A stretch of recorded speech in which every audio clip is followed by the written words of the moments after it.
Do not fear, Friday is here. We have got a lot to talk about, even though it's a quiet weekend for Alabama fans and really across college football. When you look at the slate, there's only a few games that I think people are super fired up about, but we've still got to come here, talk about them, and do all of the stuff you guys know and love. Coach Sean, how you doing today?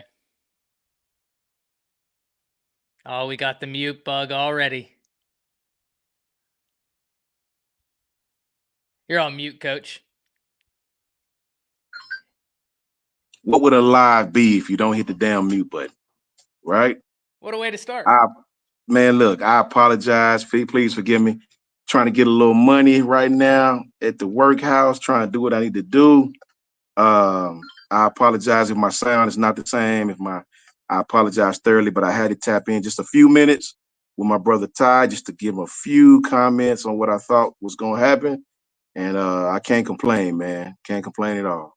Yeah, as always, Coach, love having you on here. So I really do appreciate, even though you're up there doing your thing, you gave me and everybody in chat the time today.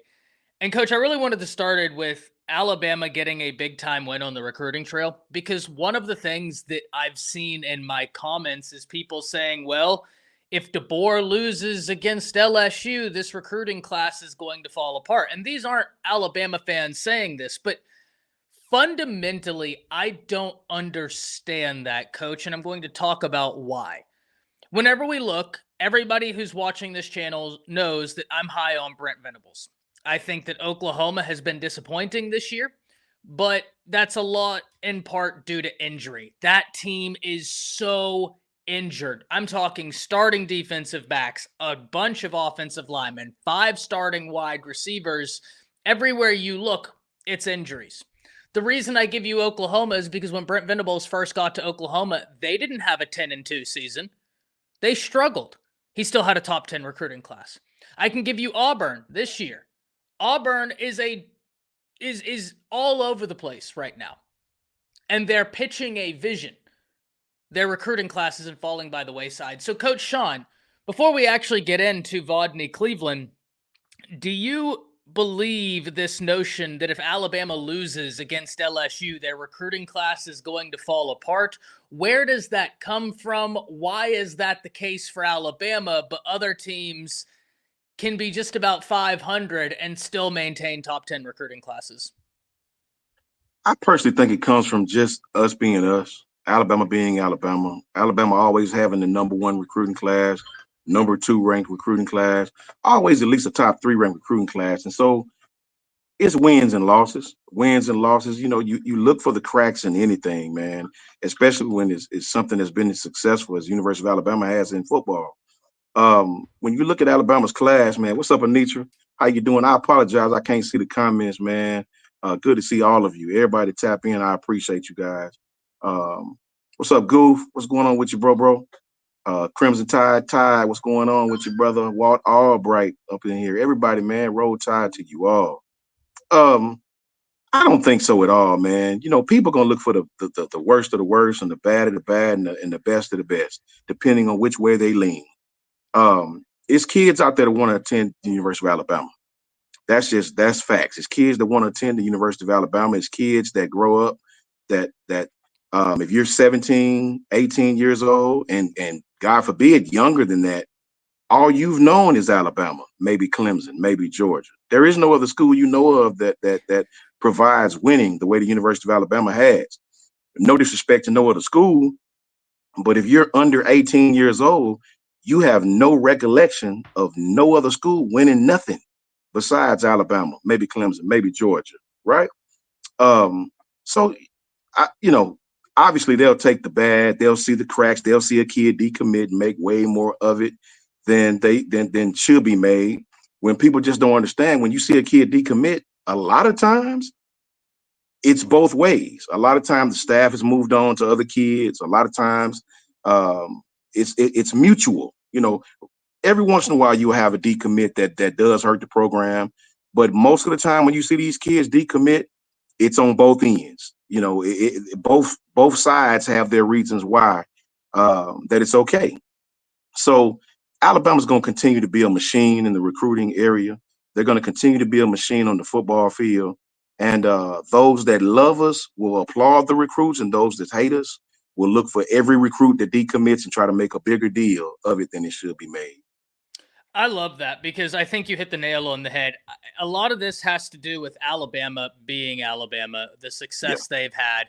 If someone can come in, they root for a different team, and they can almost try and speak it into existence, they're going to do that.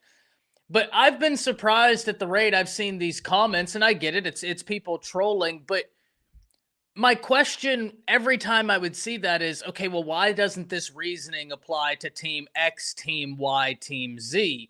And I guess maybe they could say, well, team X, Y, and Z hasn't won at the rate of Alabama.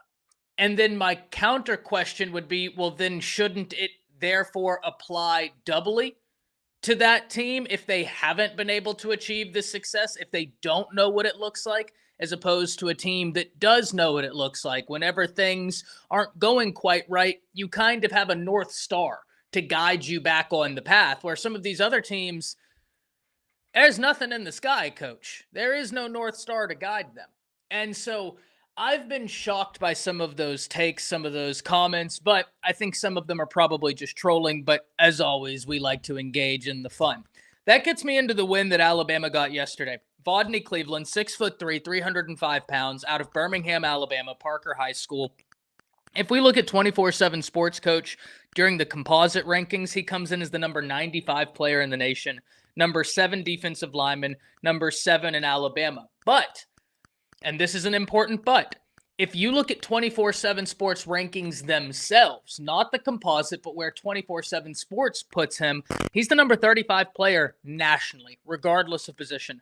The number 3 defensive lineman and the number 4 player in the state of Alabama. I give you that second ranking to kind of paint the picture that this is a guy that you need to watch to rise up this recruiting board. Anytime you see that disparity, it means that some of these sites are much higher on him than others. Some of these sites update quicker than others, are more on the ball than others. I'd watch this guy because I think he's going to end up as a top 50 prospect. And Coach, I don't know if you got to watch any of his stuff, but when I was watching, he's got a real high motor. And that's probably the thing I love the most with these offensive line, defensive line guys is, do you have that dog? Because I look at that and I say that's want to. You can teach guys who are talented. You can refine their technique. You can't really teach want to. You either have that or you don't. You either have the tenacity or you don't have it. We can increase technique. We can increase footwork. We can increase strength. Do you want to be great? Do you want to lay it all on the line? Or are you just fine with being adequate and doing what it takes to get by? This kid has a real high motor, and I love that on the defensive line. He commands double teams on the interior. That's something I see consistently, and when they don't double team him, he's blowing up the play.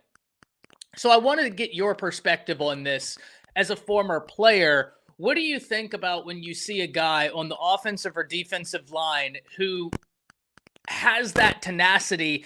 And is there something else I and all of the people watching this should be looking for? And I give you that question right there because kind of the soliloquy I just gave. When he gets to college, I have all the faith in the world that Freddie Roach and the strength and conditioning staff can make him stronger, can get him maybe a little bit quicker, can work on his technique. But because I'm confident in the college coach's ability to do that, the thing I look for with these offensive and defensive line guys is want to, tenacity, that mean streak. Because you either have it or you don't. Am I misplaced in looking for that? Or what else should we be looking for? And what's your thoughts on Vodney Cleveland? No, you 100% correct. What makes a great defensive lineman as opposed to just an okay defensive lineman? You hit the nail on the head. Motor. What made Quinnen Williams? Quinnen Williams did not have the measurables of Raekwon Davis. Raekwon was 6'7", about 315, right? What made Quinn was only like 6'2", maybe barely 300 pounds, and he got that his junior season when he left. What made Quinnen so great, right? Motor. Quinnen Williams' motor. You hit the nail on the head when you hit motor. When you have a great motor as a defensive lineman, Wish I had Coach Jay on the line. On the line. What's the defensive lineman for the Buffalo Bills? Little short guy, not a very big defensive lineman, right? I forget his name. 3 technique, 4 technique. Ed Oliver, I think it is. Ed I Oliver, think is that his so. name? Ed Oliver. What makes Aaron Donaldson? Aaron Donald's not very big, right? He's not the biggest defensive lineman by far. What makes him great? Motor. And this young man has that. I seen that early this morning. Shout out to Hayes Fawcett. And I watched a little bit of his film on the way in. And shout out to Coach Warren too, man, over at Parker High School, former Grambling alum. They doing big things over there at Parker. Kid has a motor. Kid has a motor, very, very quick. Very, very, very similar to the young man we got who started out as a 3-star that we got in this recruiting class. I London forget the young. Simmons. Yeah, Simmons, the Yeah, I young man. like that. I like that. I see that now that you say it. Very similar, man. Very similar kid who's very quick off the ball, uses his hands very, very well. When I seen him in the run game, at his age, he wasn't very strong in the run game, but very, very quick. But I looked at it, he's a 2026 kid, if I'm not mistaken. So that Ain't means nothing makes but him time what? and opportunity. Exactly. Kid, what, a sophomore now, going into He's a his junior junior. season? He's a Yeah, junior junior, now. Will going be going into his senior year next to his year. senior season. Okay. So kid has still this year and next year when it comes to football. I think he's going to be great. I think he's going to be outstanding. You need those type of guys in this defense, and I applaud what the coaches are doing. Yeah, and that was an area where even for the class of 2025, you hear so many people asking, what are we doing for defensive line recruits? And one of the things I have to tell them is 2025, there's no shortage of talented defensive linemen. That's not my contention here. But a few cycles ago, I forget the class exactly, it was like, if I threw this pin at that direction, I would probably hit 3 5-star defensive tackles. I mean, they were just loaded in that class. This class is a little bit different. Now, for Alabama, the one thing you have got to really love is the fact that you have a guy that is technically a part of the 2024 class that, if I'm not mistaken, and this is just pure speculation on my part, the only reason he's not on campus right now is because he was from Canada, and I don't know that all of the credits lined up the way they thought they would for him to just step onto campus and play. So he had to go the junior caller route, and that's Stephen Booma, right? But that kid right there, I don't know if you've seen, Coach, he's a top 5 player in the JUCO ranks, and he's still committed to Alabama. He's been very thorough that, like, no, I'm just here biding my time. I'd rather be playing football and getting this work in than sitting around waiting, which I love. I think that's great because he's still playing a higher brand of football than he's ever played before at that level, and he's excelling. So you get London Simmons, you get him, you get some of the guys they have in that class, and then you look towards the class of 2026, Vodney Cleveland. This gives Alabama 2 commits in the class of 2026. I wouldn't worry about it too much right now. Class of 2025 is exactly where you need to be turned your attention towards if you're not asking about what's happening in terms of in-season stuff.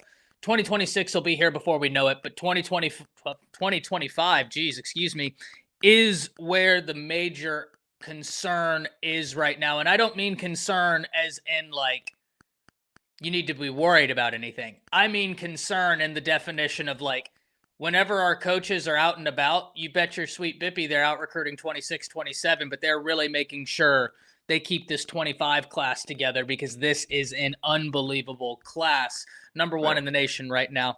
So really excited to have Vodney Cleveland a part of this class. Excited to see how he continues during his junior season because his first half season highlights, really enjoyed watching.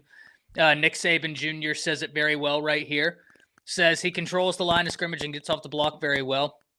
Was that what it was, Loopy? Okay. I'd never known the reason, and so I just figured that it was – and I didn't even think it was about grades, Pam. I just figured that, like, you could have had straight A's, but maybe there was some required classes to get into Alabama that weren't offered at his high school because it's Canada.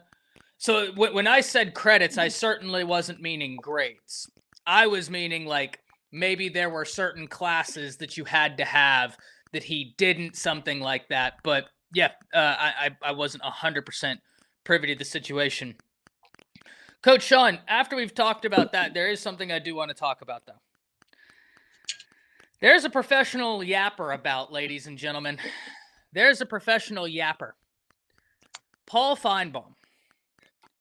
Just yapping about Kalen DeBoer, and he's not impressed with Kalen DeBoer, and we'll see what happens with him after the LSU game. What do you think's going to happen, Paul? LSU's a top team in college football right now. Alabama goes to play them on the road. It's going to be a phenomenal game. But what do you think's going to happen? Like, that's the part that I don't get. And then I quote tweeted this the other day whenever I saw that rant by Finebaum. Ladies and gentlemen, Paul Finebaum has been great in media. Notice how I worded that. He's a good media personality. But sometimes when it comes to actually having dialogue about football, it's deeply unserious. This is the same guy that said Nick Saban's legacy was tarnished because he had 2 losses in 1 year. Coach Sean, if that's the standard we're holding everybody to, nobody has a legacy. 2 losses in 1 year, and all of a sudden Nick Saban's not that guy anymore. What are we doing? This is one of the most difficult sports there is to win because of the margins, because of all of it. You only have 32 teams in the NFL, right? There's only so many people running so many different things. You have so much in college football. So much. So Paul Finebaum, not impressed with Kalen DeBoer and saying, we'll see what happens with him. Well, I can tell you what's going to happen with him, Paul. He's going to finish out the year. He's going to continue progressing in his understanding of what it takes to win in the SEC, and he's going to be just fine. The man has won everywhere he's gone. Facts. Coach Sean, what were you thinking when you saw this? Shout out, Ebony. Mike Shout out, G. Ebony, man. What's up, Ebony? What's going on, E? How you doing, man? For me, man, Paul Finebaum wouldn't know a football if a tennis ball hit him in the ass. You know, I mean, Paul Fine, no diddy. Paul Finebaum is totally guilty of what 80. I haven't heard that one before. I mean, seriously, he didn't know what a football was if a tennis ball hit him in the ass cheek, the left one, right? No diddy. You know, Paul is guilty of doing what 90% of sports media do right now. It's not about being accurate anymore. It's not about being thorough. It's about saying the most ridiculous stuff or what can grab the headlines. What can I say to make everybody click on my article, to make everybody click on my podcast? It's not even about sounding like you know what you're talking about anymore. What can I say to make what heading can I put in the title to make you click on it and listen to what I say, right? So I say that because some of these prognosticators and pontificators, they may not even believe the stuff they spew. Yeah. But if we can click on it and listen to it, they've won. So I don't even take this guy serious because he was just talking about Nick Saban. He went in a matter of 4 games of hating on Nick Saban and talking about he was too old to praising Nick Saban and talking about he was the great and it's the reason why he's the GOAT. He did that all in a matter of a few weeks. So I pay that guy about as much attention as the third rock from my sidewalk at my home right now. I don't care what the hell he says, and nobody else should either.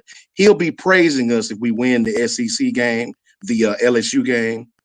This guy will go with every which way the wind blows. That proves he's not a football prognosticator. He's just a prognosticator. He is a product of sports media, some sports media today.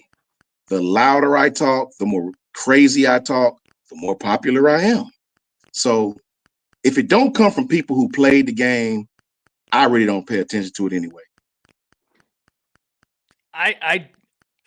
I don't know how much I have to add to this. I think you hit the nail on the head. About 2 months ago, Coach Sean, I was on Twitter and I said, I have a theory, but I'm not going to say it out loud. Talking about someone else, right? We're not going to say names. Well, that tweet, for whatever reason, for any of you that follow me on Twitter, it's not like I tweet a bunch. So, like, I don't get a ton of engagement, and that's cool, right? Like, I'm not on Twitter for engagement or anything. I'm really on there for breaking news and to be quite honest, memes. That's why I'm there. But people started inboxing me. And they were like, what's the theory? What's the theory? What's the theory? My theory is as follows, and I'll tell you it all right now. Some people know because I replied to their message. It's almost more profitable right now in the sports media section to not know what you're talking about or not care to know what you're talking about. Because you can then say inflammatory statements with no basis behind them, with no real attempt at dialogue behind it. And just because the nature of an inflammatory statement, it's going to go viral. So it's almost like the dumber the take, with as little reason behind it and logic behind it as possible, the more viral you can get it. Because you know people are going to be quote tweeting it, saying like, what the heck is this guy talking about? Yeah. And the less accountable you can be held for it. And so, what am I supposed to know? Passive aggression. My thing is like, it's because don't get me wrong, Coach. I definitely think if you played, you have far greater insight. But if I'm looking at Paul Finebaum, I'm then like, well, then you have someone who didn't play like a Mina Kimes. And I'm not saying that Mina is like the end all be all of football knowledge. Yeah. But Paul, she's running circles around you here, bud.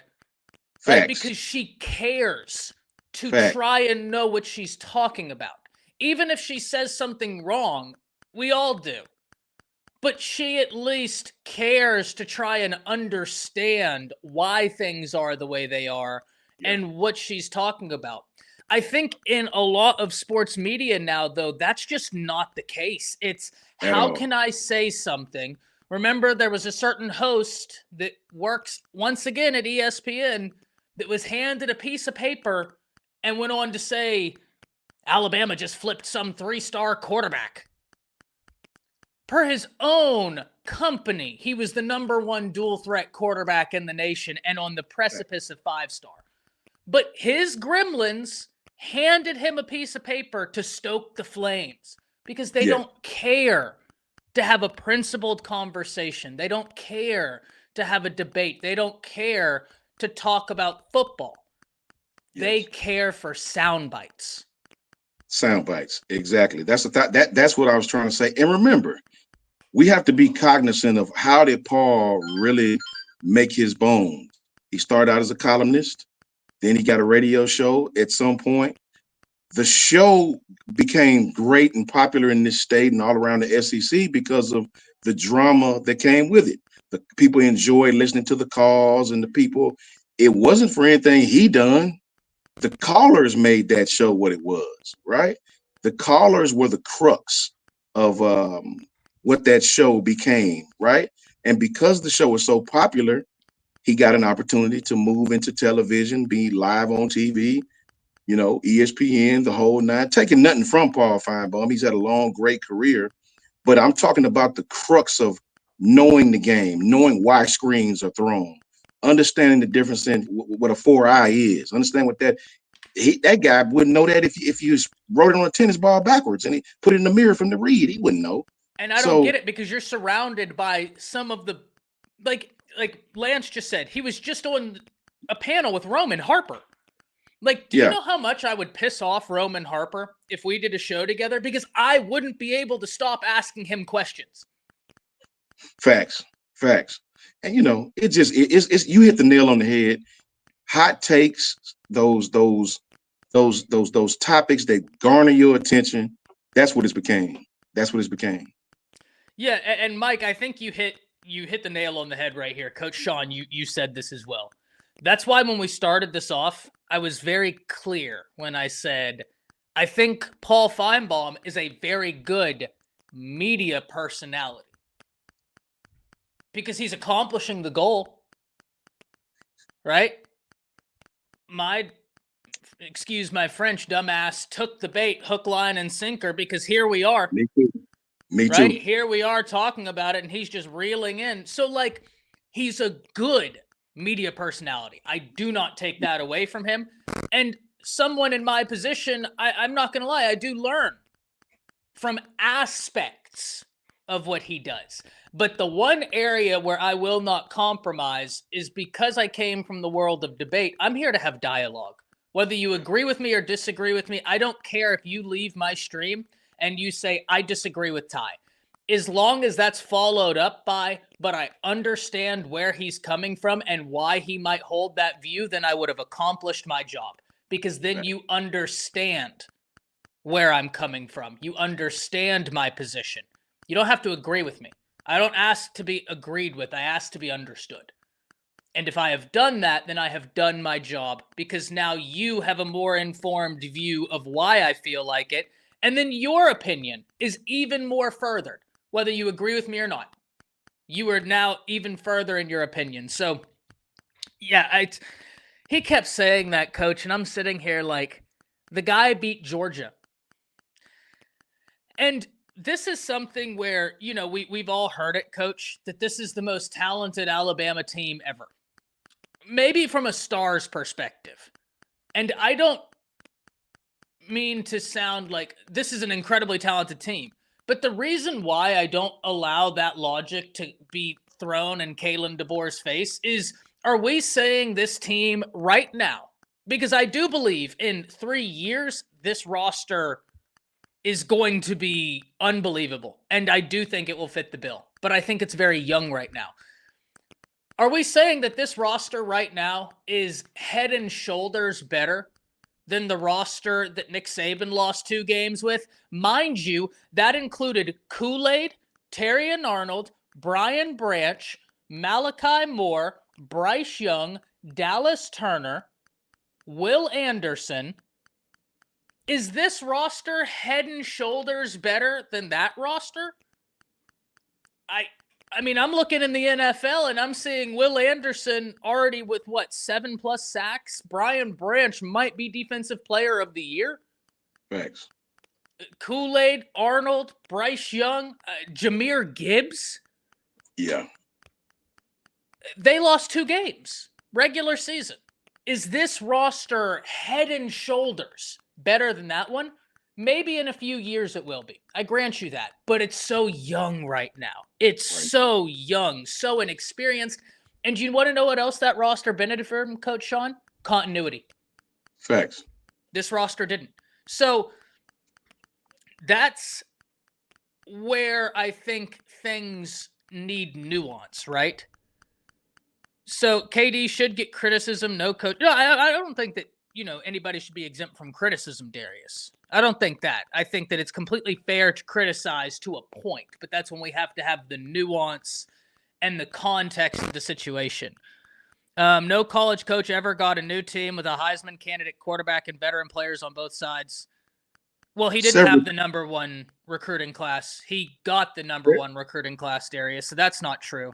And there's been several coaches who's got teams with Heisman Trophy, the great quarterbacks, whatever the case may be. Ask Lincoln Riley. Yeah, what are you talking about? So we're 2 for 3 right now, and veteran players on both sides. The majority of the offensive line is in their first or second year starting. The entire secondary left for all 4 people. 27 kids transferred out. The entire secondary, the most veteran player there is Malachi Moore. Your defensive front, you had to replace Will Anderson and Dallas Turner. So your edge and bandit, they're new. The wide receiver room is new.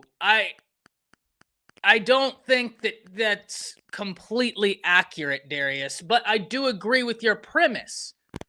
No coach should be above criticism. I do agree with you there, but I don't think that your conclusion may be correct, but in the this is how you know I've been studying for the LSAT, Coach Sean. His conclusion is right, but the conclusion support relationship is incorrect. Therefore, I have to find the flaw in the logical reasoning. I've been drilling logical reasoning for 2 days. I'm going to hop back off of here, Ty. I think I got some static in the line. I don't want to mess the live up, bro. No, you're okay, Coach. Okay. Listen, I appreciate you guys allowing me to come on, get my little money, man. I got to get back out here anyway for a minute. I wanted to touch base with my brother Ty at least for a half hour and see if I can come on and answer some questions and talk to all the great people in the chat. It's gonna suck because we don't have a game this week. It'll give us some chances to watch other people and really see what other people are clamoring about. It's a lot of my friends that are picking South Carolina this weekend to do some great things. It's just gonna be exciting to kick back and watch other people and really get ready for this LSU game, man. A lot of thoughts on the LSU game. I guess we'll get into that probably next week on game week. We'll get into that Monday. Yeah, a lot of things cracking about that LSU game. A lot of behind the scenes stuff going on, and injuries and things of that nature. But I wasn't gonna worry you guys long. I wanted to come on with Ty. I was here this morning, man. I wanted to come on really quickly, and touch base with you guys. I apologize. I can't stay longer. The duty calls, but I just want to say thank you to Ty for letting me come on and touch base for the little while I did. Next week I'm probably not gonna be here, so I'll be off, ready to get it cracking. But yeah, I want to just say that really, really quickly, Ty. And everybody pay attention to these games this week because it's a lot of teams that they got in front of Alabama that I figure may take an L this week. I'll just leave it at that. A lot of teams that they have that they're saying is better than Alabama just may take an L this week, right? So really, really, really pay attention to these games, man. And as far as those 2 losses go, I would tell anybody, think about it. My man, I forgot my man's name, the UAB kid who transferred and started for us last year. He's gone. Kool-Aid, Terrion, Caleb Downs, all 4 people in secondary is gone, right? So is it talented, more talented? Maybe, but how do they gel? And for all the people out there, really quickly, everybody says, okay, it's going to be an easy transition. We ran a gang of nickel last year. It's going to be an easy transition. Maybe, right? But some of the schematic responsibilities are different. They're different. So when you really, really, now that we're 7 games in, 6, 7 games in, whatever the case may be, you're starting to see those struggles on the offensive line doing some of these pinning and pulling things. You're starting to see those struggles from tackle to tackle on the defensive line, from defensive end to defensive end, in the middle of the defense. You're starting to see, if you know what you're watching, you're starting to see a little bit of struggles in certain things that we do that may be personnel-wise, and it'll take a few games to really see that. So for me, I think the more you let Coach DeBoer get his people in, Coach Womack get his people in, things they want to see, more of these linebackers that are hybrid safety guys and can play in the box, more of these guys who are more athletic type guys, you'll start to see it get better and better and better. But for right now, I'm happy with where we're at. Sure, I would love to be undefeated. It's his first year, and that's just what it is, right? I applaud our abilities and the things we've done these last 2 games, right? The LSU game is for all the marbles to me. We'll just say that right now. The LSU game is for all the marbles. Everything that we've done, the losses, the wins, leading up to this LSU game is what it is. Because if we lose that game, 3 losses, that far down behind Texas A&M, it's probably over with for us, right? So it's an important game, man. It's an important game. We'll get into it. I'm about to get back out here, Ty, but I did want to say thank you. Thank you for letting me come on with you, brother, just for a little while. Much love to everybody in the chat. The truth will always be in the details. Never let nobody steer you guys from that, right? And I'll definitely see you guys Monday with Ty. No post game, obviously, no game. Back on Monday evening with my brother. And shout out to everybody, man, who taps in with us, all the coaches who tap in with us. And Coach, something to go out here and make a little money, man. I appreciate you guys. Ty, thank you, brother. And I'll tap back in with you a little later, man. All right, Coach. As always, thank you for the time. Love having you on. It wouldn't be a show without you on, right? You've become a permanent member of the panel. Likewise, brother. I appreciate you. Roll Tide. Appreciate it, Coach. Have a good one. Coach Sean, everybody. We're going to keep it going for a while because we've still got some topics we need to talk about. And, we're going to have a good time. But we've already talked about Vodney Cleveland. We've talked about Paul Finebaum yapping. Ebony saying, no, Penn State sucks. They never beat the Ohio State. Listen, I have my Bleacher Report college football pick'em show. If you all have the Bleacher Report app, come over to the show. Support me, support the guys as we're over there doing our weekly picks. Right now, I'm in first place. I have gotten back in first place. Everything is looking good, but I did take Ohio State to beat Penn State because I don't trust James Franklin in big games. I don't. And I think I still have questions about Ohio State, but they're very minor questions. Like, what exactly does this offense look like if you need to get into a shootout? I'm not quite sure. Luckily, you have a really good defense, so I don't know that you need to have an offense with a shootout, but I think you need to be versatile. So we're going to see. But I do take Ohio State to win that game. Darius is saying I'm betting big money on Michigan to upset Oregon so Georgia can go back to the number one.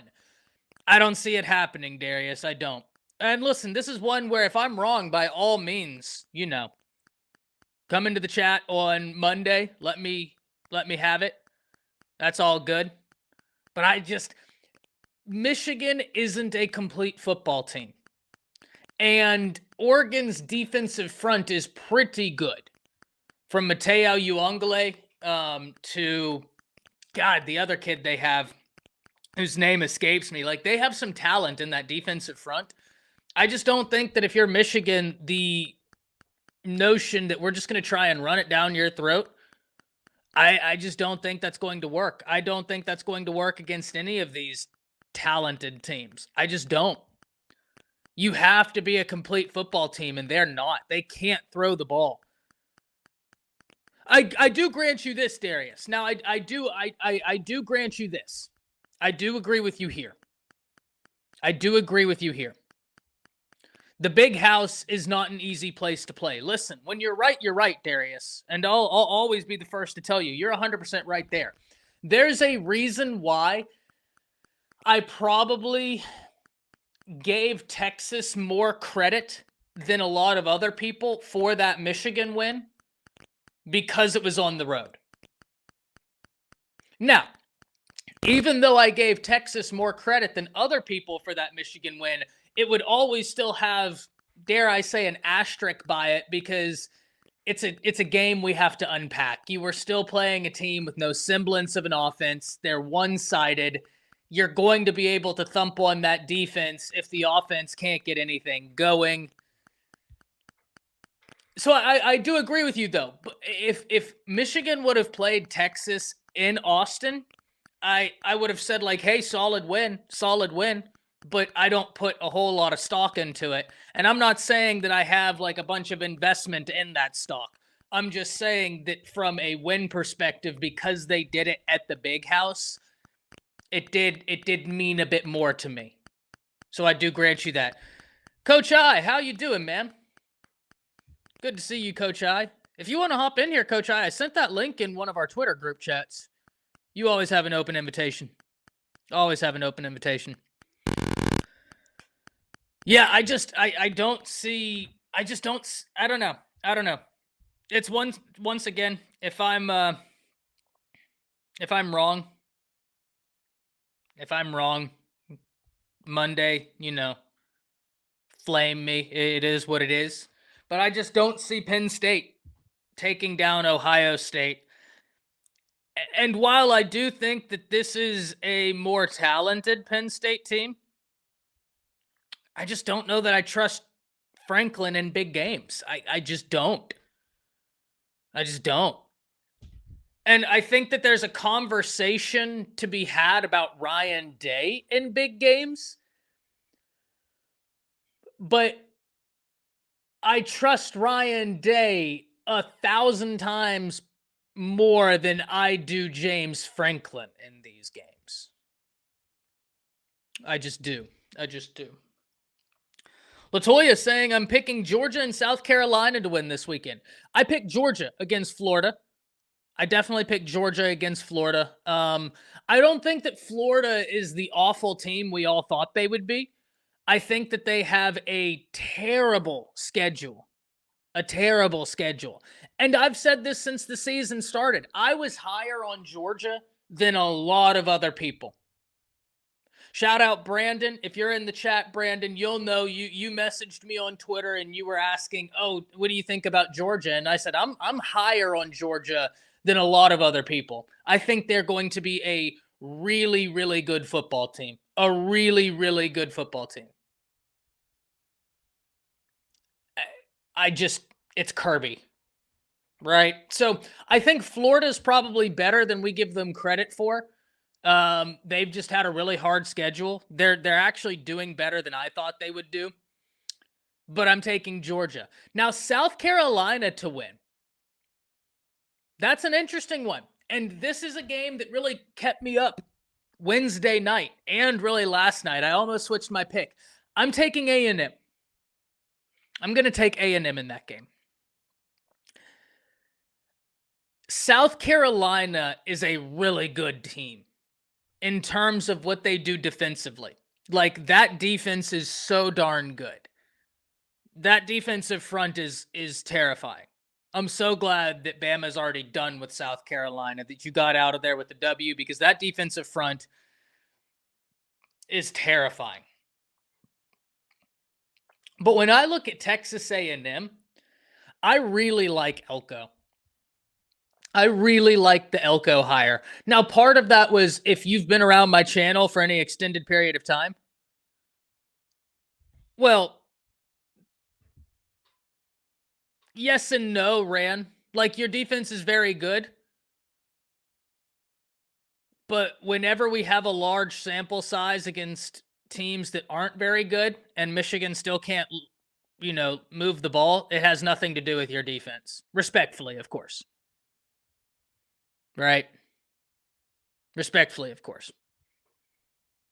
That game had nothing to do with your defense and they couldn't move the ball against San Diego State.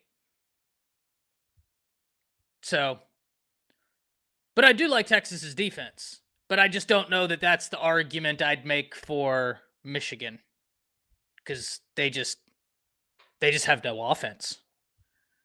They do have a good defense, though. Like, I do like the pieces on their defense, and I was more impressed, Ran, with the way y'all's offense operated on the road against Michigan than I was with how your defense held them. Because I'm not going to lie, I think a lot of high school defenses could hold them. They're bad. Like, that offense is putrid. It's bad. So I definitely think two things can be true. That, like, Michigan's offense is bad, and that even bad college football defenses make them look bad. And Texas has a really good defense. Like, I definitely think two things are true there. SEC is brutal this season. Yes, it is. Yes, it is. That's what we love. Darius saying we got to give Notre Dame more credit for that Texas A&M win, especially. Hey, I don't disagree with you there, Darius. I definitely don't disagree with you there. Now, it's hilarious that they follow it up with an NIU loss. Like, that's objectively hilarious. But Texas A&M is a good team. They're good. They're very good. How good, I don't know. I haven't figured that out yet. But they're good. And I really like Mike Elko. And one of the things that I think makes it easier for Mike Elko is he has a familiarity with the program, with everything. He recruited some of these guys.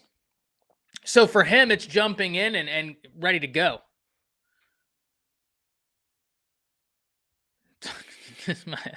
I hope that I think Oregon's going to win that one, Ebony. I do. I think Oregon's going to win it.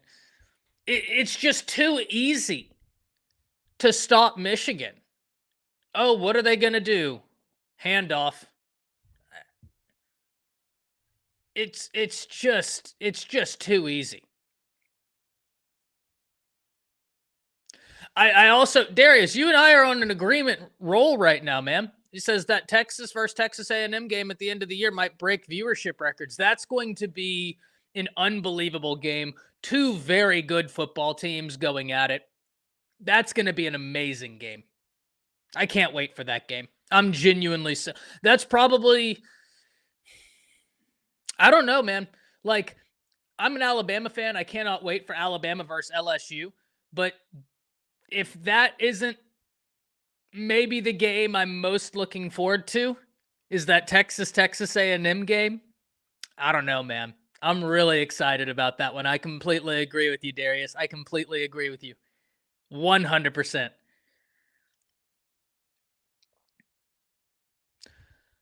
DWD says Beck is going to give Florida a couple picks that might keep them in the game. Georgia's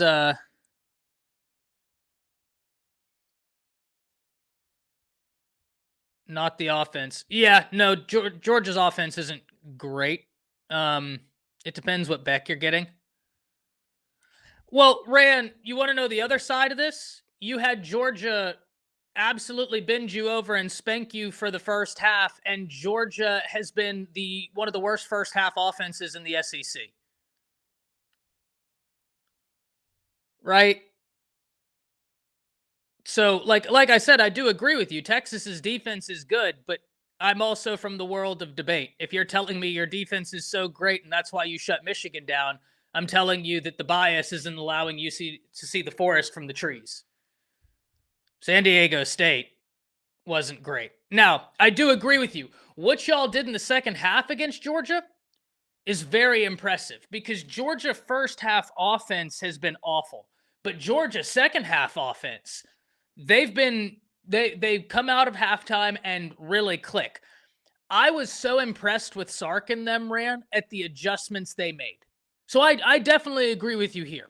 I was shocked that Georgia had the first half success they did against Texas, but then what y'all did in the second half was very, very, very, very impressive, which is why I say I'm really looking forward to the Texas A&M game. We're going to learn a lot. We're going to learn a lot in that game. I don't know who I'm going to pick in that game. I have no idea. And for an incompetent QB, we would have had a better shot. Yeah, this is what I meant a year ago. And Texas fans told me I was wrong, Ran, when I said, if you're Quinn, I need consistency. You can only be a part-time employee so long before it bites you. And everybody told me, oh, he doesn't need to be consistent. He shows up in big games. Well, 2 years in a row now, the inconsistencies have bit him in big games. It's like if you're really expecting someone to be inconsistent but rise to the occasion every time, it flies in the face of everything we're taught. I'm definitely leaning towards Texas, Pooh. I'm definitely leaning towards Texas. I'm continuing to learn about Texas A&M. And Rand, don't get me wrong. I 100% agree. I think you'll have one of the best defenses in college football. But you also have to remember, I'm very OCD about argumentation. And so I do agree. The Georgia second half is the way to argue Texas defense. That's the one where it's like, yeah, this is because Georgia second half, that's where that offense is taken off. That's when the offense is taken off. That's the argument right there. 100%. Quinn is and I really want Quinn to get consistent because I know his upside is unbelievable. If Quinn is, listen, Alabama fans, let's all be very honest for 1 second, okay? and I know everybody in here, different fans, but like Alabama fans in particular, let's be very honest for 1 second. What we saw in Tuscaloosa was a Quinn Ewers that was operating at or near what his ceiling is. And he lit them up. I mean, dropped dime after dime. Sark was in his bag. Quinn was phenomenal. That's the Quinn Ewers that I know can be there. That's the Quinn Ewers I need to see every time you step on the field. That's not to say that you're not going to have a bad game. Everybody has a bad game. I understand that. But it's the roller coaster that we continue to see through the season that makes me sit here and say, who are you? Are you your best? Are you... Who are you? I don't know. I know your ceiling is incredibly high. I know your ceiling, your arm talent, incredibly high. But I need that consistency. I've got to have that consistency. But Rand, I don't know if you were here in the offseason, man. I told everybody that would listen that Makuba was one of, I think I listed my top 5 transfers from the offseason. Makuba was my number 1. I had Makuba as my number 1 transfer. And some people thought that I was being biased against Caleb Downs because they were like, obviously Caleb Downs is the answer. Caleb Downs was on the list. But for the defense that PK runs and what Texas needed, Makuba was the answer. He was absolutely the answer for my number 1 transfer. I feel very good about that answer now that we're into the season. I trust Day in big games more than I trust James Franklin, LaToya. Here's the thing about Ryan Day. Ryan Day wins big games, but it's the games where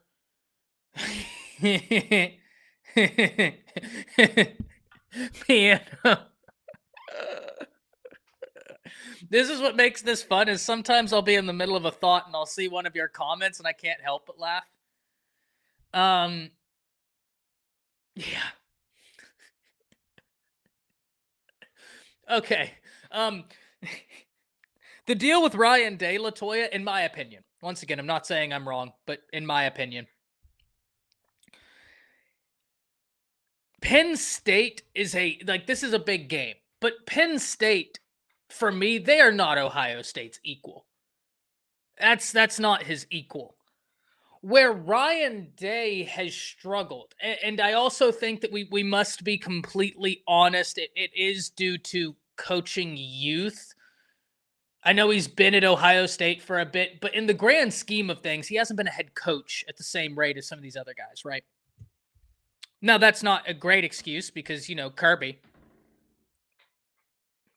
Kirby hasn't been a head coach for as long as Dabo, and he's already got 2 rings. So that's not a great excuse, but the deal with Ryan Day is it's not the teams that are really good, but not he beats them. It's whenever you get to equals that I think he has underachieved. It's not the Penn States. It's none of them. It's whenever he really meets an equal, like a Titan staring eye to eye against another Titan. That's when it hasn't gone his way. And I could be wrong. And if I am wrong, like I said, on Monday, light me up. I'm here for it. You know where I'll be. I'll be right here. And I'll explain to you why I was wrong, where I learned what I can learn. I just don't see Penn State as his equal. I just don't. Yeah, piano. That's so funny. Steven says, Makuba, Dominic Williams, and Downs was my top 3. And I think I had Sab and Damani Jackson rounding out my top 5.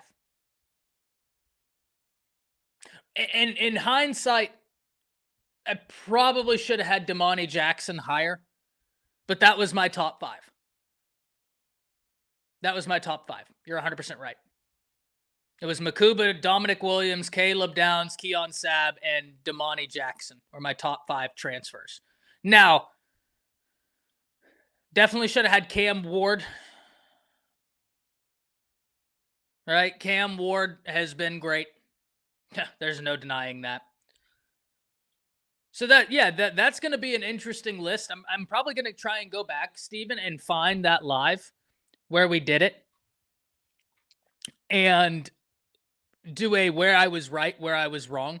And I actually think Monday, that's probably a segment I'll start off with on Monday, where I was right, where I was wrong. Like, up to this point in the season, where have I been completely wrong? Why was I wrong? What led me to believe the thoughts I had, and why those thoughts have not come true? I think that sounds fun. That sounds like a lot of fun. So Day equals Lincoln Riley at OU. I think he's a notch better. I think he's better. With Day, I know he's going to put together a complete team. Now, Ryan Day's offenses might not be as high-flying as Lincoln Riley's, Steven, but I know it's going to be much more complimentary. Right? I know it's going to be much more complimentary.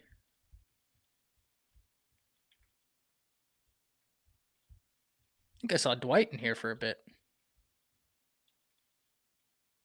Yeah, 100%. Thought I saw Dwight. PG saying, Ty, I'm a sad OU fan. Yeah, I get it. Oh, what's up, Dwight? I thought I saw you. I was looking for your comment, but I couldn't see it. I try and definitely hit comments from people that I recognize being in here for a while, and I thought I saw your comment, but I couldn't find it. And so I was like, oh man, I need to go to the doctor. I'm losing my mind. But yeah, okay, cool. I knew I had seen your comment. I just can't find it for some reason. But I'd made a mental note of it. Anyways, we're going to talk about Oklahoma here in a bit, PG. I'm going to give my take on that. Goof says, do you think BYU is legit, Ty? Yeah, I think BYU is legit. Now, here's the thing, Goof. When I say BYU is legit, I think they're a really good team. Do I think that they could beat Georgia? I'm sorry, I don't. Do I think they could beat Ohio State? I'm sorry, I don't. Oregon? I don't. Do I think they could beat Texas? No. Texas A&M? No. Tennessee? I don't. Alabama? No. I don't. But I think sometimes in college football, we will look at a team and we'll say, oh, well, they're not really good because this team, and this team could beat them. And a lot of the times I'll be sitting there and in my mind, I'm like, you're not wrong. Like, all the teams you listed, I would take over that team. But is it that team's not very good? Or is it that those teams are exceptionally good with exceptional talent? Or are they all just really good teams and the teams that you listed that could beat them are just a little bit better? I think BYU is a really good team. I think BYU is legit. But do I think BYU is going to win the national championship? I don't. That being said, I have taken BYU. So on Bleacher Report, for those of you that go watch our college football pick'em show, one of the things that they're doing this year is there's a betting twist on it. And we talk about mortal locks. And that mortal lock pick can get you a lot of points. I have been riding the BYU train all year, and I have been racking up points. If you have been betting on my spreads and my mortal locks, you have made money. I have been riding BYU all year long, and it has been very profitable. Very profitable. And Darius, this is the game, man. Like, you and I today, man. We started off in disagreement about something, but we have joined. We're lockstep right now. Be sure to be here on that stream, Darius, the week that BYU plays Iowa State. Be sure to be here on the stream. If for nothing else than to remind me to talk about that game. I'm really excited about this game. And as it sits, I don't know who I'm going to take. I think right now, just from a bias perspective of I've made a lot of, technically money with BYU, I'd lean BYU. But I don't feel great about it. And I do think you are right. If there is a team I'm looking at to take down BYU, it is Iowa State.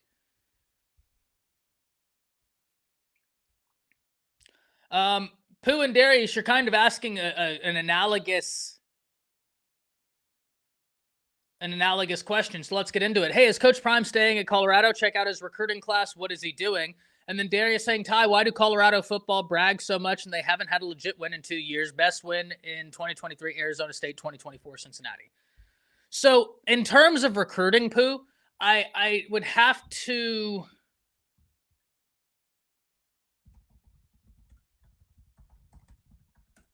I'd have to take a look at it. I haven't checked out. They're ranked 22nd in the nation. Oh, that's 2024. Let me go. 79th. Yeah, not good. Here's the thing. He has been forthright that he only wants to recruit a certain amount and then really rely on the transfer portal. So we will have a better understanding of what Colorado will look like once the transfer portal opens up, because that's when he's going to do a lot of his work. Now, to Darius's point, Ty, why do Colorado football brag so much? They haven't had a legit win in 2 years. Best one. It's because of the distance they've covered, Darius. It kind of goes into the conversation I was just having, where it's like, you're a Georgia fan, Darius. I'm a Bama fan, right? A lot of the people in the chat are either Oklahoma fans, Bama fans, Texas fans, or Georgia fans, right? So you're used to a certain expectation as a Georgia fan. Even with Mark Richt there, you were used to a certain expectation. He inherited a program that had one win. It was awful. And this year, they are a good football team. Once again, if they were playing Georgia tomorrow, would I pick Colorado to beat Georgia? No. I'd pick Georgia to handle. I just think y'all are too physical up front on both offensive and defensive line. But do I also think that Colorado is vastly improved from the team he took over? I do. I 100% they are a vastly improved team. And I've had a lot of fun watching them this year.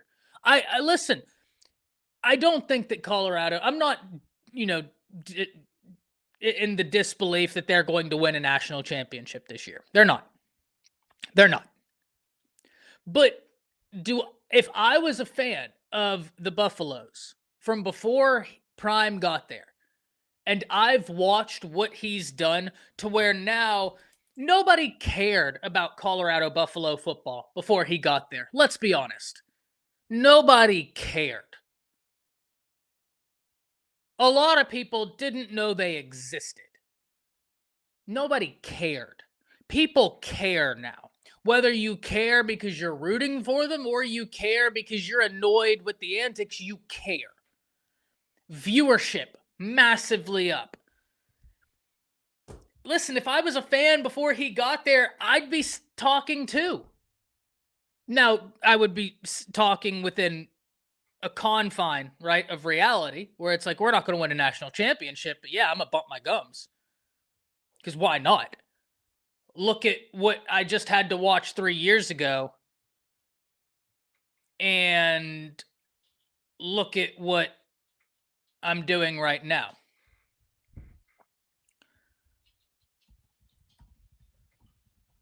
Let me check out because I don't know. Have they faced? They haven't played. They played Arizona, and I think McMillan might be better than Emeka Egbuka. I think McMillan is probably better than Emeka Egbuka, Darius. Now, I do agree he hasn't faced a DB like Will Johnson, but McMillan is a dog. McMillan is a dog.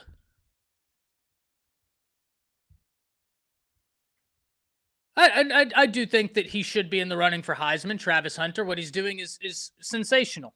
Like I have so much fun watching Colorado football, watching him go out there and ball. Piano Man asks if I believe Georgia will win out the rest of their games. Let's pull up the schedule. Let's see what they're working with. They've got some tough ones. You got Florida. I have them beating Florida. You got Georgia, Ole Miss, Georgia, Tennessee, Georgia, UMass, Georgia, Georgia Tech.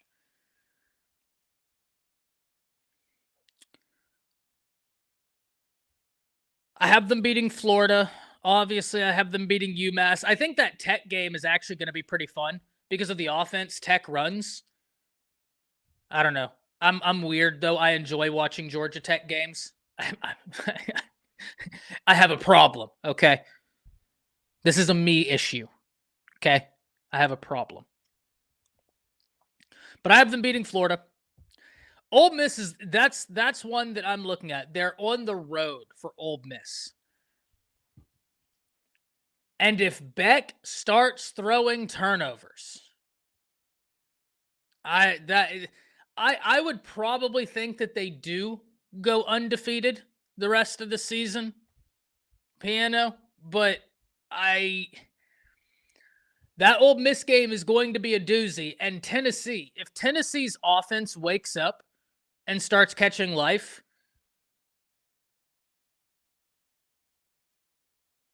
yeah. Well, then we look at football differently, Darius. Listen, I'm not concerned with brands. I'm concerned with X's and O's. I have you beating Florida. Yeah. UMass and GT, I have you beating both of them. But Ole Miss and Tennessee isn't a walk in the park. It's not a walk in the park. I don't think you have like some gimme the rest of the season. Ole Miss has got to be playing with like some conviction. I think it's probably likely that you go undefeated, but I don't necessarily know that you have gimme games. I think you have some tough games between Ole Miss and Tennessee. This is a good question. Joe Willie, I'd like to hear your opinion on this. Do you think Bama's offensive coordinator should be on the sideline calling plays? Is there an advantage or disadvantage? This is a good question. I don't really know the intricacies because I've never been on a college sideline, right? I've never been on a college sideline and been able to go through this. But my opinion is that in the day and age of headsets, I can see the validity of being in a booth because you're looking down and you can see formation and you can get that call in. Whereas on the field, it might be a bit harder to get a full bird's eye view of what's happening.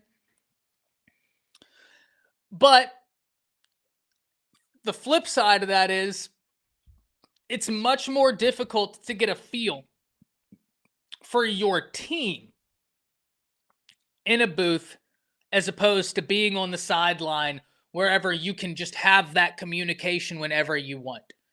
So I don't know that there is, I think it's all preferential, right? Like, what do you want to do?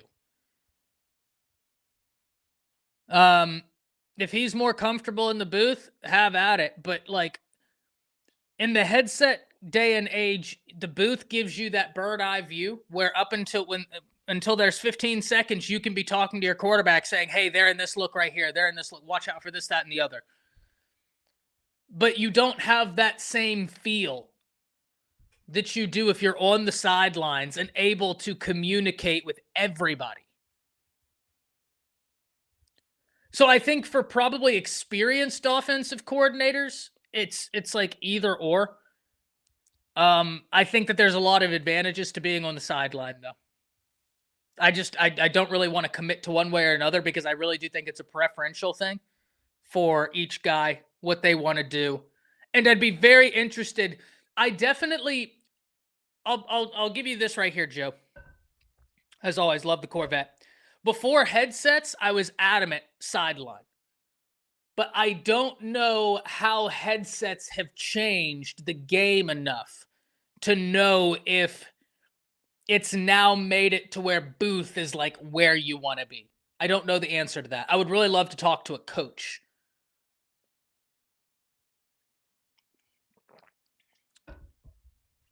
I'd really be interested in talking to a coach about that. This UGA team is not the same dominant team as it was and even then. Yeah, I've always said, Piano, I'm higher on UGA than a lot of people are. I think that they're solid. I think they're solid.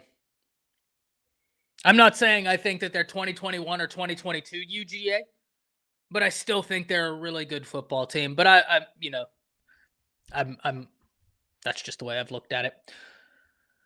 Fan Addict says offensive coordinator in the booth because Bird eye view, defensive coordinator on the field because he needs to be able to communicate with emotion and body language. Defense needs to be on the field presence, but offense is more about the mental game. Yeah.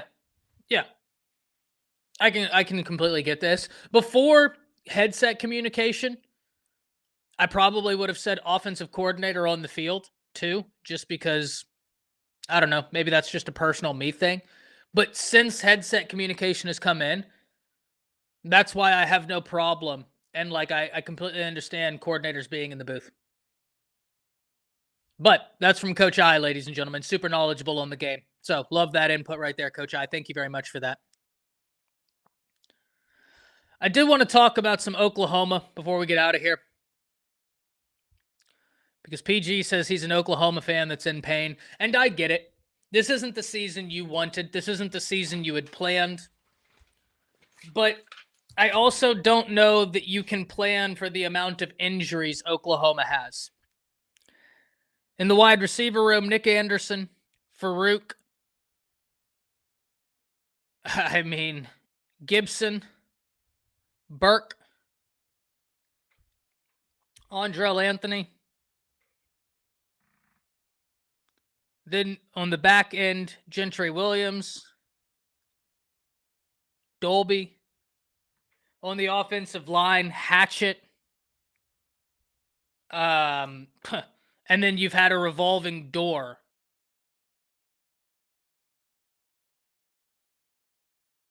A revolving door of offensive linemen because of guys just getting banged up.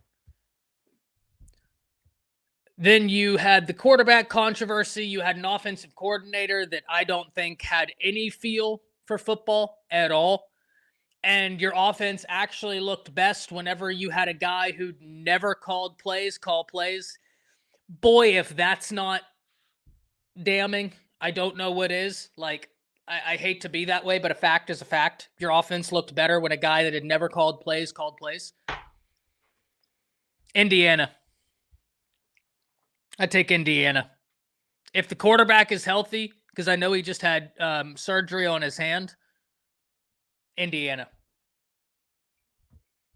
That Indiana team is fun to watch, man. They're good. But I take Indiana over BYU. Yeah. I just look at Oklahoma and I'm like, well, I don't think that's the issue, though. It's the true freshman starting on their defensive line isn't the issue. Jaden Jackson's been playing well. Very well. If that was the issue, they'd have one of the worst rush defenses in the nation. The issue for Oklahoma is lack of offense and injuries. And I mean, listen, I think that we can talk about, oh, well, you need to have depth. I don't know of a team out there that if they lost their top 5 wide receivers wouldn't feel it. Yeah, Oklahoma's the number 21 rush defense in the nation, so I certainly don't think that freshmen on the defensive line is the issue. All right. And that's a those are rush defensive stats with an offense that just continually hands the other team the ball. Because OU's offense can't stay on the field. So you continually give the other team the ball, meaning your defense is going to be more prone to more plays, and they're still a top 25 unit in the nation in rush defense. The issue is not freshmen on the defensive line. The issue is I don't think there's a team out there that could lose their top 5 wide receivers and be good. I think that there are teams out there that would be better because of quarterback play. But the injuries they have are just ridiculous. I mean, just absolutely ridiculous.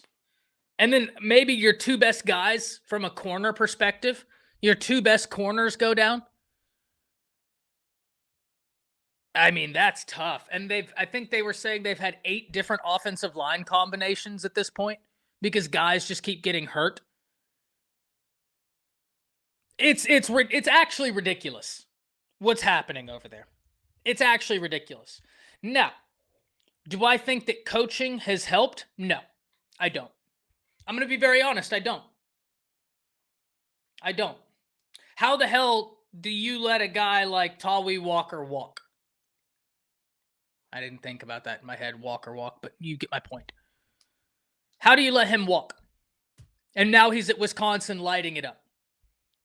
And I'm not saying your running backs aren't good, but are we really saying Tawi Walker isn't playing better? I love Taylor Tatum. I think he has super high upside. He's young. Tawi Walker, veteran guy. You let him go. He's lighting it up. I think that a lot of things failed Oklahoma this year. I think injuries are number one. I don't think we could have this conversation without injuries. Someone asked me if I think that if OU loses to Maine, is Venables on the hot seat? Yes. If you lose to Maine, yes, he's on the hot seat. Maine is 4-4. This isn't Tulane. Right? Like, at least with Tulane, I could be like, hey, if you lose to Tulane, like, don't get me wrong, not good, but I could at least be like, that's a good football team.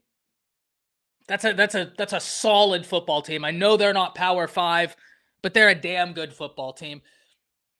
It's a bit like Boise State, right? Where it's like, if you lose to Boise State, I'm like, hey, you should have won that game, but that's a damn good football team. They're a solid team. It is what it is. I don't know what to tell you. Maine is not that guy. It's not that guy, pal. DG leaving. Yeah, that was a tough one.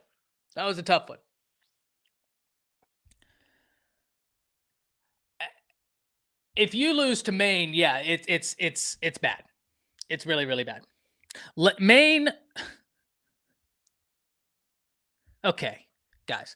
Maine lost to the Delaware Fighting Blue Hens.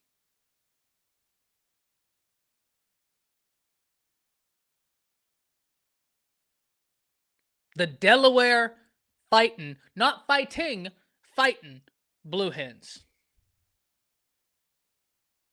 You can't lose to them. You can't lose to the team that lost to the Delaware Fighting Blue Hens. I don't give a damn that the Delaware Fighting Blue Hens are 7-1. This is about the principle of the matter. Okay?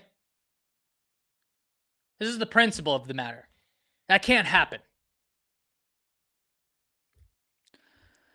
Do I have a dark horse team this season? I'm not going to lie to you, Goof, and I said this in my Bleacher Report video. whenever I was doing my SEC preseason breakdown, there was a team that I did talk about, and I kind of look good now. I said Texas A&M is a dark horse because they're an incredibly talented roster, and Elko has an understanding of the roster. He recruited a lot of these guys. He knows these guys. Texas A&M was a team where I was like, hey, don't look now. And don't get me wrong, I did not pick them to win the SEC. So I'm going to go ahead and get that out in front right now. But I remember during my SEC prediction show on Bleacher Report, I was saying that the national conversation in the SEC has revolved around 4 teams. Texas, Georgia, in no particular order. Texas, Georgia, Alabama, Ole Miss was where the national conversation was talking. Then you had some people saying LSU. I was saying I think that there's a 6th team that I would take over 2 of those other teams, and it's A&M. And the 2 teams I was thinking of taking them over was Ole Miss and LSU. Which really just exposes my stupidity because I picked LSU last week to beat Texas A&M. Sometimes I can't save me from myself. I was trying to will that to victory. I talked all offseason about how LSU is their offense is going to be good, their defense is going to be terrible. I said that A&M was a team to watch in the SEC that nobody was talking about because Elko inherits a roster where he recruited a lot of these guys. He's a disciplinarian coach. He's not Jimbo. He's not Jimbo. And most importantly, he's not Jimbo. And my dumb ass still picked LSU. So no, I can't even say I know ball, goof. I picked LSU. I'm dumb. Very dumb. I can't even hype myself up. I picked LSU. Now, part of that was because I wanted to will it so that way LSU was undefeated in SEC play whenever Alabama got to them. That way, the Alabama win was against a top 10 LSU. If Bama beats them on the road, top 10 LSU. I was trying to will it. But that didn't work. I agree, GSP Scott. I completely agree. Antoine, happy to see you, man. Hope you're having a good day. Ooh, excuse me. Hope you're having a great week. I talked myself into it, James. I talked myself into it. I sat there all week and I was like, you know what? I don't think that if LSU beats A&M, it doesn't mean A&M's not a good team. I think A&M is way ahead of schedule. But Nussmeier and this LSU offense, I think, can get it done. And you know what? Even though I don't think that LSU has an incredible defense, I think that their defense is enough to handle Weigman. Wouldn't you know it? I was right. But what I didn't foresee was Elko dropping it in front of everybody and saying, Reed, go. I didn't see that. Listen, I'm a fan of Mike Elko. I'm going to be very honest with all of you. I like Mike Elko. I like Mike Elko a lot. I agree, man. Like, and can you imagine when he's out? That's really like the last of a generation. Man, I just got chills. I don't like the thought of that. Like, I'm no joke, just got chills. I don't like the thought of that.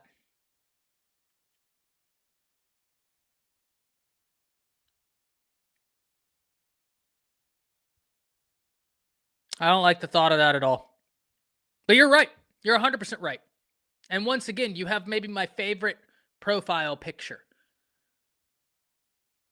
For those of you wondering the profile picture, I love Kill Bill Volume 1 and 2. And he's got a Kill Bill reference in his profile picture. I love that. They weren't prepared at all for the zone read. At all, Antoine. At all. And that's where I think Alabama's going to have a leg up. I think they're going to have a leg up there. Scott, they made a home run hire. Like, there's no other way to put it. He's a good coach, man. He's a good coach. I like Elko. I bought into the Elko hype train last year at Duke. And then when I heard he was going back to it's actually funny, guys. About a month before the season started, I was in the cigar lounge here in Denton, chilling, smoking a cigar, enjoying my Friday. That's my Friday. I'm actually not going to tell. Well, yeah, I am. What am I saying? This is like therapy session. So, Bama fans, do you have your tomatoes ready to throw at me? I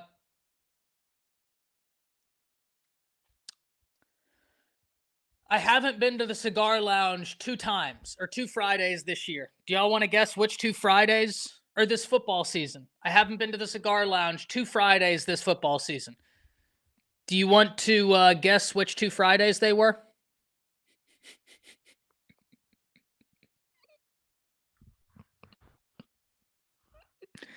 Anybody want to take an educated guess on the 2 Fridays I missed? There's a theme. I'll put it to you like that. I missed the week Bama played Vandy and missed the Friday where Bama played Tennessee. The only 2 Fridays I haven't been to the cigar lounge. So both times Bama has lost. The common theme is that I didn't go to the cigar lounge on Friday. So really, it's my fault. It's my fault. But I was talking to a guy at the cigar lounge maybe a month before the season started. He's in full A&M gear. So I strike up a conversation. I was like, oh, you looking forward to the season? He said, well, I don't know. He said, I'm involved. I donate. But I just have no faith after Jimbo. And I said, yeah, Jimbo was bad. The guy you got is not. I told him, I said, I was hard on Jimbo. A lot of Texas A&M fans just said I was a hater. And I'm not going to lie to y'all. If I was a fan of the program and I wasn't at that stage of realizing that our head coach was Cheeks, I would have called me a hater as well. I would have. But I was right. I was 100% right. But I get it. Right? I'm not a fan of Texas A&M, so it definitely comes across as hating. But I told the guy up there, full A&M gear, we're talking. I said, the guy you just hired, or your university just hired, he's a dog. He knows this team. He recruited a lot of these guys. They're going to be good. And they are. I'm excited for Texas A&M to a point, obviously. Don't want it to cut into Alabama's success, but I'm excited to a point. Yes, Walt, I know.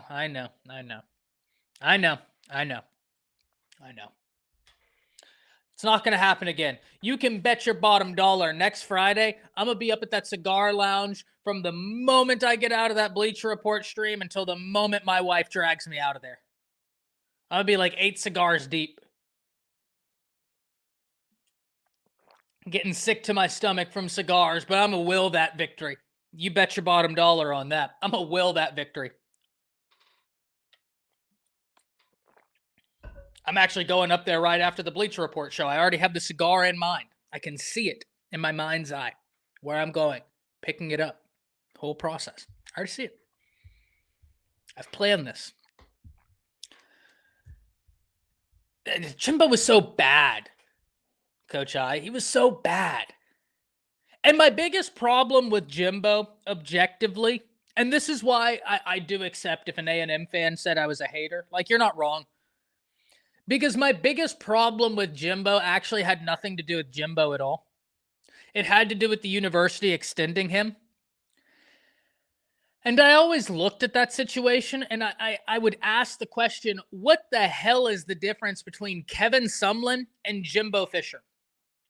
You kicked one out of College Station, but you're giving the other one the Brinks truck and all of the land around this place. But their win percentages are damn near analogous, except Kevin Sumlin's is a little bit better. Their ranked win percentages are damn near analogous, except Kevin Sumlin's is a little bit better. And Kevin Sumlin didn't have a group of 5 loss. Oh, by the way, Jimbo had the same results as Kevin Sumlin with exponentially more talent. And I understand recruiting is a part of college football. He could recruit. Cool. Fair play. But at the point where you are recruiting exponentially better talent and you don't get better results, like at all, that makes no sense. And then lastly, Coach I, Alabama fans in here. Coach I, how would the media talk about Kirby if Georgia's offense was a top 15 unit and the defense was in the number 108 in the nation? Bama fans, Paul Finebaum said that Nick Saban's legacy was tainted when he lost 2 games. How would they have talked about Nick Saban if the offense was top 15 and the defense was outside the top 100? They'd have dragged him. I'm not saying that if you're a defensive-minded guy, like if you're Kirby, if you're Nick Saban, that your defense has to be better than your offense. That's not my contention. There were years at Bama where that offense was insane, and they ranked a little bit higher than the defense. That's fine, because they were both still top 25 units. Cool. I don't care. I don't care if you're an offensive-minded coach and your defense ranks higher. Like, if next year, if Kalen DeBoer has an offense that's number 15 in the nation, and the defense is number 10, that's cool. I don't care, because you still have 2 top 15 units. Like, objectively, you're doing a great job. Jimbo's defenses would be like top 35 in the nation, and his offense is consistently like in the bottom, like number 109, 110. That's where I have a problem. You're an offensive-minded guy, and yet it's the other side of the ball that is carrying you. It's not like your offense is ranked 40th and your defense is 20th. Even that I could accept. But for one to be ranked within like the top 35 and the other to be in the bottom, like from 100 to 133 is unacceptable. Consistently. You're an offensive-minded guy, and consistently your offenses suck. That was my problem with Jimbo.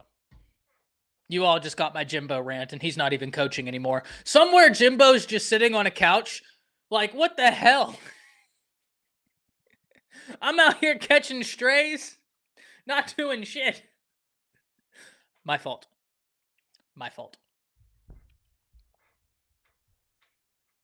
That's a my bad. Thank you very much, Steven. Yeah, we're about to go over there. Guys, if you all have the Bleacher Report app, be sure to hop on there. We're about to go do the college football pick'em show. I am currently in first place. I'm not going to promise that's going to stay that way, but I'm going to promise I'm going to do my best. For everybody who came in, who watched, who interacted, thank you very much. This show is nothing without all of you, your viewership, your interaction. It really makes the difference. It makes me have a ton of fun doing this. I don't just have to sit here and talk for an hour and 30 minutes straight whenever everybody in here just contributes at the level you do. JD, you're 100% right. You're 100%. That's a menacing ass duck, but you're 100% right. That duck is staring into my soul. I didn't mean to throw strays, Ebony. I mean, I kind of did, right? Like, it was definitely a conscious choice I made. So I can't even say I didn't mean to do it when I consciously made the choice. You know what? I'm going to stop while I'm ahead. Yeah, we talked about that to open up the show, Scott. Really like his game. I'm actually going to make sure that I can cut that video. If I can cut that video from the beginning of this stream, we will have a video coming out today about Vodney Cleveland, of Coach Sean and I talking about it. So be on the lookout for that. That way you don't have to go back and sift through and find it. So, but I'm heading over to the Bleacher Report app. Love to see you all over there. In the event that you're busy, by all means, life comes first. I can't thank you enough for giving me your time. 2 most valuable things you have in life is time and health. And I will never, ever be able to tell you all how much you giving me your time has meant to me, because it has allowed me to get to this point. And I didn't even think this was a possibility. So thank you very much for that. Anthony saying, I was reading recently, Miami's the favorite to land 2 5-star tackles in 2026. Wouldn't shock me at all, Anthony. Mario is a beast on the offensive line recruiting. It's what he does. He's phenomenal at it. So it wouldn't shock me at all. You got plenty of guys where Mario can just point to saying, yeah, we recruited him and look at him. Francis Mauanoa. I mean, that guy's a monster. So wouldn't shock me at all. Great offensive line coach. And yeah, Mario's got a dedicated offensive line coach that pretty much Mirabal. Coach Mirabal. And that's the funniest picture in the world. For those of you still in here, just Google Coach Mirabal. The guy is an amazing offensive line coach, but he's teeny tiny.